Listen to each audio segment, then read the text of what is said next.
ஒரு ஹியூமன் பாடியில ஹார்ட் என்னெல்லாம் பண்ணுது டாக்டர்?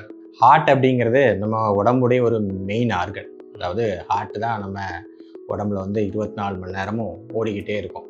சரி, அந்த ஹார்ட் ஒரு 30 செகண்ட் நான் தூங்குறேன்னு சொல்லி தூங்கிடுச்சுன்னு வச்சுக்கோங்க, நம்ம செத்து போயிடுவோம். சரி, அதான் ரியாலிட்டி. ஸோ ஹார்ட் பம்ப் பண்ணால் தான் பிளட் மூளைக்கு போகும், கிட்னிக்கு போகும், லிவருக்கு போகும், எல்லா ஆர்கன்ஸ்க்குமே பிளட் சப்ளை பண்ணக்கூடிய மெயின் ஆர்கன் அது. அதோடைய மெயின் ஃபங்க்ஷன் ஹார்ட் பம்ப் பண்ணி பிளட்டை வெளியே கொண்டு போகிறது தான்.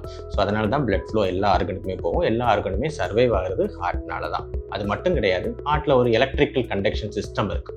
ஃபார் எக்ஸாம்பிள், ஹார்ட்டை நம்ம நினச்சி நான் ஒரு 5 நிமிஷம் நிறுத்தி வச்சுக்கிட்டு அப்புறம் திருப்பி ரீஸ்டார்ட் பண்ணிக்கலாம் அப்படின்னு நம்மளால் பண்ண முடியாது. இப்படிதான் எப்படி நம்ம கார் பேட்டரியை நம்ம நிறுத்திட்டு பண்ணலாமோ அந்த மாதிரி இதை பண்ண முடியாது.